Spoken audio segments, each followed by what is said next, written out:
Mamata pregnant হওয়ার পর থেকেই অনিল প্রচণ্ড খুশি ছিল। 9 মাস পরে মমতা একটি মেয়ে সন্তানের জন্ম দিয়ে মৃত্যুবরণ করে। তবে মৃত্যুর সময় সে তার মেয়ের নাম কাজল রেখে তার স্বামীর কাছ থেকে তার মেয়েকে দেখভাল করার ওয়াদা নিয়ে সে মৃত্যুবরণ করে। এরপর অনিল কামিনীর সঙ্গে দ্বিতীয় বিয়ে করে। আরে বাচ্চাকে তুমি আমার হাতে দাও। কামিনী, কাজল হলো আমার মমতার একমাত্র চিহ্ন।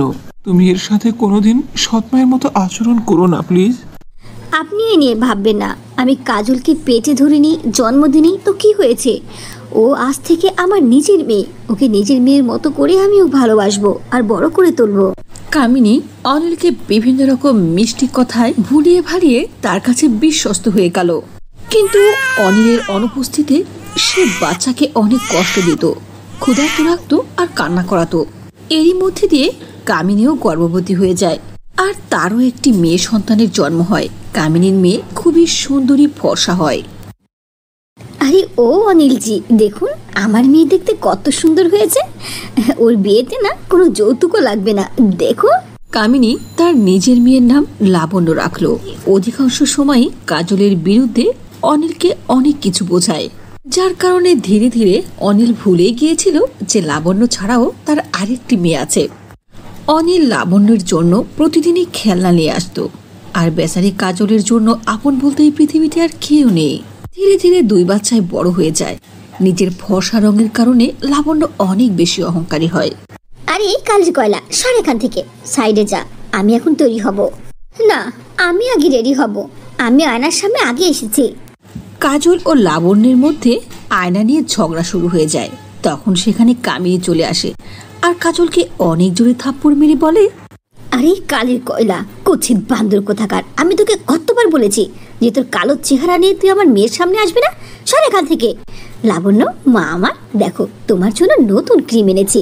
তুমি প্রতিদিন এটা অ্যাপ্লাই করবে তোমার চেহারাতে। তোমার চেহারা আরো বেশি সুন্দর আর ফর্সা হয়ে যাবে। কাজল চোখের মধ্যে পানি নিয়ে তার বাবার দিকে তাকালো আর তার কাছে গিয়ে বলল, বাবা বাবা, মা আজকে আমাকে আবার মেরেছে। মা আমাকে ভালোই বাসে না, শুধু লাবণ্যকে ভালোবাসে। ও আমার মাই না। তুই কেন আমার সামনে এসেছিস? তুই তোর মাকে খেয়েছিস, আমার জীবন থেকে মমতাকে কেড়ে নিয়েছিস। তুই সর এখান থেকে। আমার একটি মাত্র মেয়ে, তা হলো লাবণ্য। অশ্রুভর্তি চোখ নিয়ে কাজল সেখান থেকে তার রুমে চলে গেল। এভাবেই দিন পার হতে হতে তারা দুইজনে বিয়ের উপযুক্ত হয়ে গেল। আর অনিল তার দুই ফর্সা ও কালো মেয়ের জন্য বিয়ের পাত্র খুঁজতে আরম্ভ করলো। কাজল, কাজল, আরে ও কাজল, কোথায় তুই? হ্যাঁ বাবা, বলো। কালকে পাত্রপক্ষ তোকে দেখতে আসবে। কিছু টাকা নিয়ে যা, বাজার থেকে কিছু ক্রিম আর নতুন শাড়ি কিনে আন। অনিল কিছু টাকা কাজলকে দিয়ে বাজারে চলে গেল। এরই মধ্যে কামিনী ওখানে এসে কাজলের থেকে টাকা কেড়ে নিয়ে বলল, দে টাকা। কোনো প্রয়োজন নেই টাকা নিয়ে বাজারে গিয়ে নতুন কাপড় কেনার। লাবণ্যর অনেক পুরনো ছুট আছে, ওখান থেকে একটা পরে নে। মা, তুমি ঠিকই বলেছ। আমার পুরাতন সব কাপড়গুলো আমার তো সৎবন্দিরই কাজে আসবে, কারণ একবার পরা কাপড় আমি আর দ্বিতীয়বার পরি না, চাই সে কাপড় যত দামি হোক না কেন। আমি তো আমার কাপড়গুলোকে আমার ভিখারিকে দিয়ে দিতে চাইছি। লাবণ্যের পুরনো ড্রেস পরা কাজলের জন্য এটা কোনো নতুন বিষয় ছিল না। সে পরের দিনও লাবণ্যের পুরনো ড্রেস পরে রেডি হয়ে গেল। আর মঞ্জু তার ছেলে সন্দীপের সঙ্গে কাজলকে দেখতে চলে আসলো।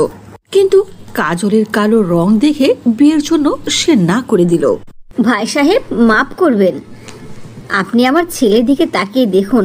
আমার ছেলে দেখতে মাশাআল্লাহ দুধে আলতা, কিন্তু আপনার মেয়ে কালির কয়লা। এই বিয়ে কি দেওয়া যায়? এই মেয়ে আমার বাসায় গেলে আমার বাড়িটাই অন্ধকার হয়ে যাবে। মা, কালো রঙের কারণে মেয়েটিকে এভাবে কেন অপমান করছো? কাজলকে আমার পছন্দ হয়েছে, আমি এই বিয়েতে রাজি আছি। সন্দীপ ছিল একজন ক্যারেক্টার। সে শিক্ষিত ছিল।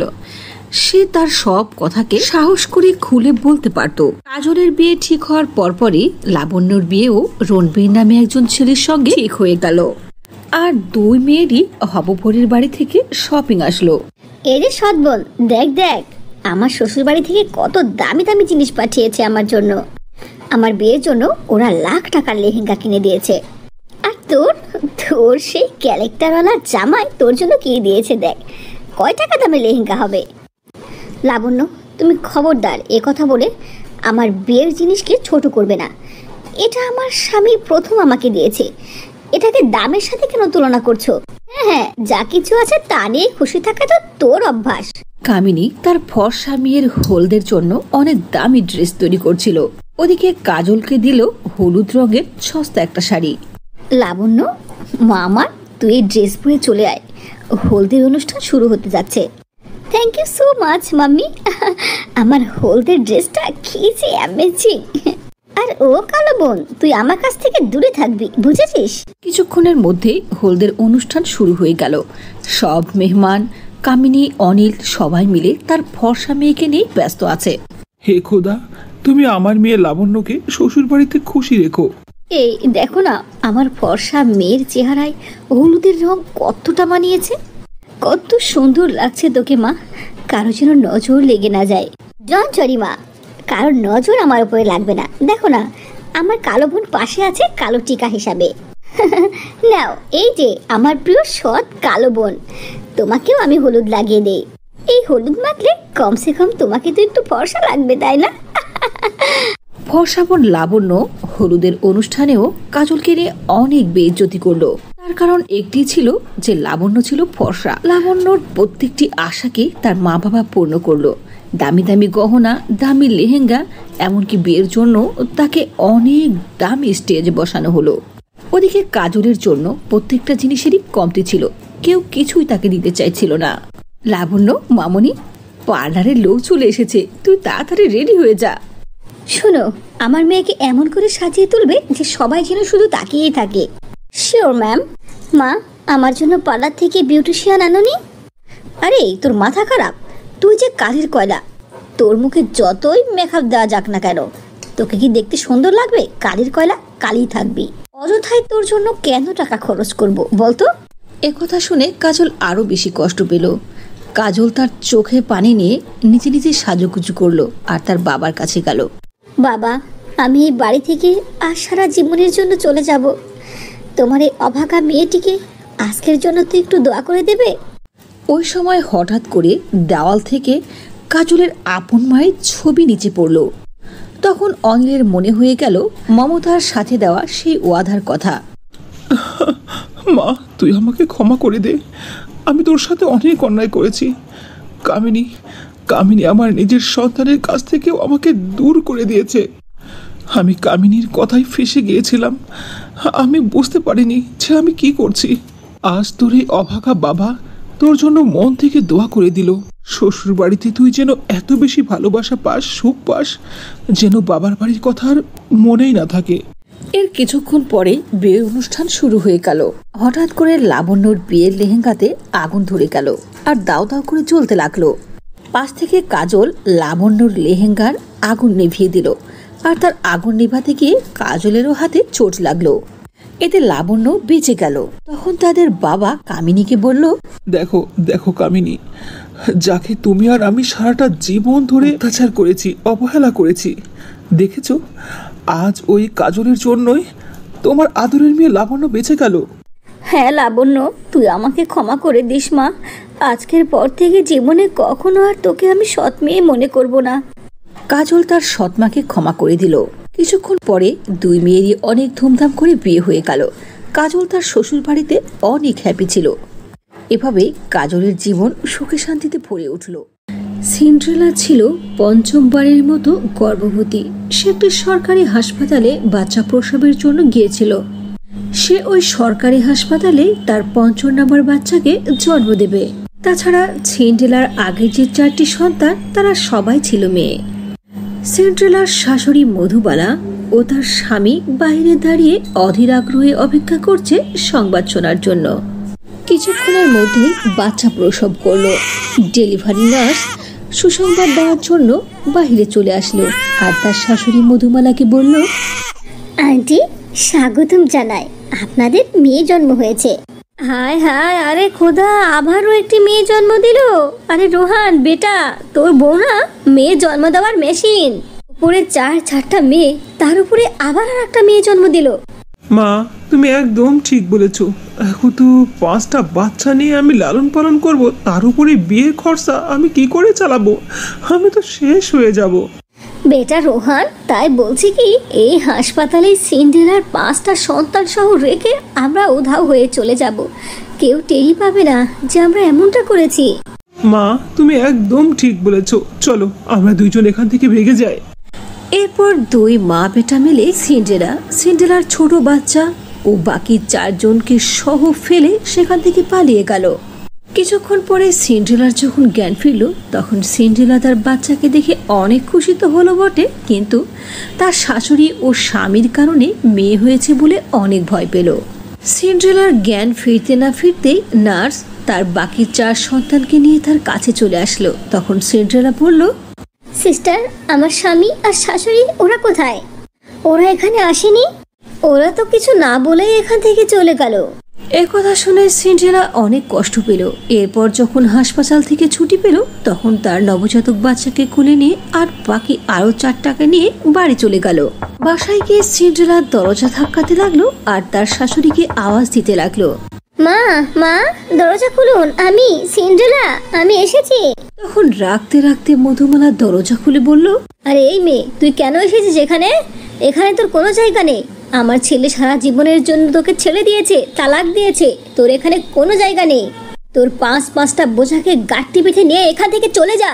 মা, এটা কি কথা বলছেন? আমি আমার 5টা মেয়ে নিয়ে কোথায় যাব? তুই তোর 5 সন্তান নিয়ে ডুবে পড়বি নাকি বিষ খাবি, তাতে আমার কি? যা খুশি তাই কর গিয়ে।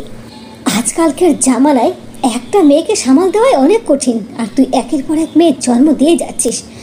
তোর আর এই বাড়িতে জায়গা নেই। আমার ছেলেকে আবার নতুন করে বিয়ে করাবো, আর সেই বয়ে ছেলে বাচ্চা জন্ম হবে। এ কথা বলে মধুমালা সিন্ড্রেলাকে তার 5টি সন্তান সহ বাড়ি থেকে বের করে দিল। সিন্ড্রেলা তার 5টি বাচ্চা সহ শহরের এক কোণে একটি ভাঙা ঝুপড়ির মধ্যে বাস করতে লাগলো। সিন্ড্রেলা তার 5টি সন্তানকে লালন পালন করার জন্য মজদুরির কাজ করতে লাগলো। সিন্ড্রেলা তার 5 সন্তানকে অনেক বেশি ভালোবাসত। রোদ হোক অথবা বৃষ্টি হোক, সিন্ড্রেলা প্রচন্ড পরিশ্রম করে টাকা ইনকাম করত, যাতে করে সিন্ড্রেলা তার 5 সন্তানকে মানুষের মতো মানুষ বানাতে পারে, তাদেরকে লেখাপড়া শেখাতে পারে। ধীরে ধীরে সময়ের সাথে সাথে অনেক বছর পার হয়ে গেল, এমনকি 20 বছর চলে গেল। এখন সিন্ড্রেলার 5 মেয়ে অনেক বড় হয়ে গেছে আর তারা সুশিক্ষায় শিক্ষিত হয়েছে। তবে একদিন সিন্ড্রেলা মানুষের বাড়িতে দিনমজুরের কাজ করতে যাচ্ছিল। তখন তার বড় মেয়ে দীপা এসে বলল, মা, এত সকাল সকাল তুমি কোথায় যাচ্ছ? বেটা, আমি কাজে যাচ্ছি। মালিক আমাকে কাজে ডেকেছে, আজকে সকাল সকালে যেতে হবে। মা, আজকে কাজে যেও না, আজ তুমি বাসায় বসে আরাম করো।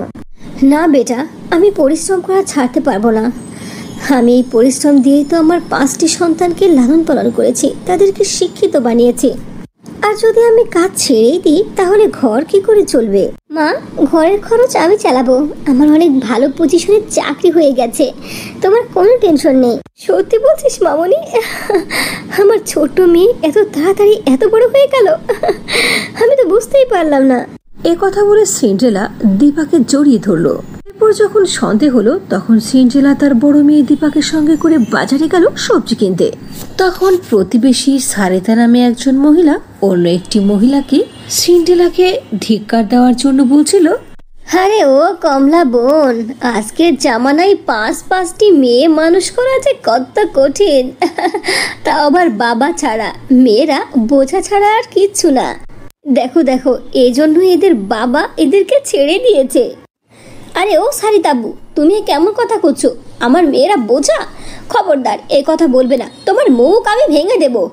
আমার মেয়েরা কখনোই বোঝে না, আমি অপমান করে চলে এসেছি। মা, ছোড়ো তো। একজন মেয়ে হয়ে যদি অন্য মেয়ের কষ্ট বুঝতে না পারে, তাহলে সে তো মানুষই না। দীপার কথা শুনে সারিতার মাথা লজ্জায় নুয়ে পড়ল। দীপাকে নিয়ে তখন সিন্ড্রেলার গর্ব আরো বেশি বেড়ে গেল। সিন্ড্রেলা অনেক কষ্টে তার 5টি মেয়েকে শিক্ষিত করে তুলেছিল। পরের দিন বিকালে মীরা যখন বাড়ি ফিরছিল, তখন গ্রামের কিছু দুষ্ট ছেলেরা বাইরে বসে বিড়ি খাচ্ছিল। তখন তাকে দেখে বলল, আরে ও ম্যাডাম, মীরা এদিকে তাকান দেখি। আরে ও ম্যাডাম, ম্যাডামের যে রূপ, আসলে না সিন্ড্রেলা আন্টি এই গ্রামের মধ্যে 5টা মেয়ে চমক লাগিয়ে দিয়েছে। একজনের থেকে অন্যজন সুন্দর। মনে হয় 5 বোনের মধ্যে থেকে যে কোনো একজনের সঙ্গে বিয়ে করে ফেলি। মীরা সূর্যর কথাকে না শোনার ফান করে চলে যাচ্ছিল। তখন সূর্য আবারও বলল, আরে ও ম্যাডাম, তাকান একটু আমার দিকে। আমি তো আপনার মায়ের বোঝাকে হালকা করতে চাইছি। একটাকে বিয়ে করলে আপনার মা তো অনেকটাই চিন্তামুক্ত হবে। এরপরেও মীরা কোনো উত্তর দিল না। ঠিক সেই সময় সূর্য মীরার কাছে এসে তার হাত ধরে ফেলল। তখন সারিতাও সেখানে চলে আসলো। সারিতা সূর্যকে থাপ্পড় মেরে বলল, তুই তোর এত বড় স্পর্ধা, তুই আসলে জঘন্য। কেন তুই মেয়ের হাত ধরেছিস? মা, তুমি তুমি এই সাধারণ মেয়ের জন্য আমার গালে থাপ্পড় মারলে? কালকেই তো তোমাকে শুনলাম এদের সম্পর্কে কত কিছু বলতে। হ্যাঁ, আমি বলেছিলাম। আমি তখন বুঝতে পারিনি। আমি না বুঝে অনেক কিছু বলে ফেলেছি। সিনজেলা আসলে 5-5টা মেয়ের জন্ম দিয়েছে। ওর অনেক সৌভাগ্যের কপাল। বরং দুর্ভাগ্য আমার যে আমি তোর মতো ছেলেকে জন্ম দিয়েছি। তোকে ছেলে বলতে আমার লজ্জা হচ্ছে। আজ আমি বুঝে গিয়েছি আসলে মেয়ের জন্ম দেওয়া বোঝা নয়। তোর মতো কুলাঙ্গারা ছেলের জন্ম দেওয়াই হলো সমাজের জন্য বোঝা। আমি তোর নাম সূর্য রেখে ভুল করেছি, ভুল। আরে মা, আমার কি দোষ? দোষ তো ওই মেয়ের। এত মেকআপ করে কেন বাইরে বের হয়? এটা তুই কেমন কথা বলছিস? মেকআপ করা কি গুনাহ? মেকআপ তো আমিও করি। সিনজেলা বাবুর 5-5টি মেয়ে, মেকআপের দরকার নেই। ওরা এমনিতে সূর্যের মতো সুন্দর। এরই মধ্যে সেখানে সিন্ড্রেলাও চলে আসলো। সারিতা তার আগের ব্যবহারের জন্য সিন্ড্রেলার কাছে ক্ষমা প্রার্থনা করলো। এর কিছুদিন পরে সিন্ড্রেলা তার 5 মেয়ের বদৌলতে শহরে অনেক বড় একটি বাড়ি তৈরি করলো। এরপর থেকেই তারা গ্রামে ঝুপড়ি বাড়তে শহরের সেই বাড়িতেই থাকতে আরম্ভ করলো। কিছুদিন পরে একদিন সন্ধেবেলা এক বৃদ্ধা মহিলা ছেঁড়া ও পুরনো কাপড় পরে এসে বলল, বেটা, বাড়িতে কেউ আছো নাকি? আল্লাহর নামে কিছু দান করো, অনেক ক্ষুধা পেয়েছে। বৃদ্ধা ফকিরের আওয়াজ শুনে সিন্ড্রেলা বড় প্লেট ভর্তি খাবার নিয়ে বাহিরে আসলো। আর বৃদ্ধা মহিলাকে দেখে তার চোখ কপালে উঠে গেল। সে খুবই হতভম্ব হয়ে গেল, কারণ ওই বৃদ্ধা মহিলা আর কেউ ছিল না, সে ছিল তার শাশুড়ি মধুমালা। আরে মা, মা আপনি, আপনারই অবস্থা কেন? তুমি তুমি কেডা বেটা? আমি তো চিনতে পারছি না। বুড়ি হয়ে গেছি, চোখের দৃষ্টিও অনেক হালকা হয়ে গেছে। মা, আমি তোমার বৌমা সিন্ড্রেলা। সিন্ড্রেলা বৌমা, আমি তোমাকে কতদিন থেকে খুঁজছি। আমাকে তুমি ক্ষমা করে দাও। তোমার সাথে অন্যায় করে আমি অনেক বড় ভুল করেছি। সেই শাস্তি আমাকে এভাবে পেতে হচ্ছে বেটা। আমার ছেলেকে বড় ঘরে বিয়ে করিয়েছিলাম, সেই ধনী ঘরের মেয়ে আর আমার ছেলে 2 জন মিলে আমাকে আমার বাড়ি থেকে বের করে দিয়েছে। আমি মা হয়ে আরেকটি মাকে বাড়ি থেকে বের করে দিয়েছিলাম। এই জন্যই বুঝি খোদা তাআলা মানুষের দ্বারে দ্বারে আমাকে ঠোকর খাওয়াচ্ছে। আমাকে তুমি ক্ষমা করে দাও বৌমা। আম্মা, আপনি প্রথমে ভেতরে চলুন। আপনার 5টি নাতির সঙ্গে আপনাকে পরিচয় করিয়ে দেই। এরপর সিন্ড্রেলা তার শাশুড়ি মধুমালাকে ঘরের মধ্যে নিয়ে আসলো আর তার 5 মেয়ের সঙ্গে পরিচয় করিয়ে দিল। সিন্ড্রেলার 5 মেয়ে তাদের দাদি মধুমালাকে পেয়ে অনেক খুশি হলো। মধুমালা 5 নাতনিকে জড়িয়ে ধরলো আর কান্না করতে করতে ক্ষমা প্রার্থনা করলো। সিন্ড্রেলা তার পূর্বের সব দুঃখকে ভুলে মধুমালাকে ক্ষমা করে দিল। বৌমা, তুমি আমাকে ক্ষমা করে দিয়েছো। আমি এখন খুব খুশি। আমি এখন মরেও শান্তি পাবো। আচ্ছা, তোমরা ভালো থেকো। আমি এখন চললাম। আম্মা, আপনি কোথায় যাচ্ছেন? কেন যাচ্ছেন? দেখুন, আপনার 5 নাতনি কষ্ট পাচ্ছে তো। আপনি কোথাও যাবেন না, আপনি এখানে আমাদের সঙ্গেই থাকবেন। তারপর থেকেই মধুমালা তার ছেলের বউ সিন্ড্রেলা ও 5 নাতনির সঙ্গে তাদের বাড়িতে হাসি খুশিতে থাকতে লাগলো আর বাকিটা জীবন সেখানে কাটিয়ে দিল।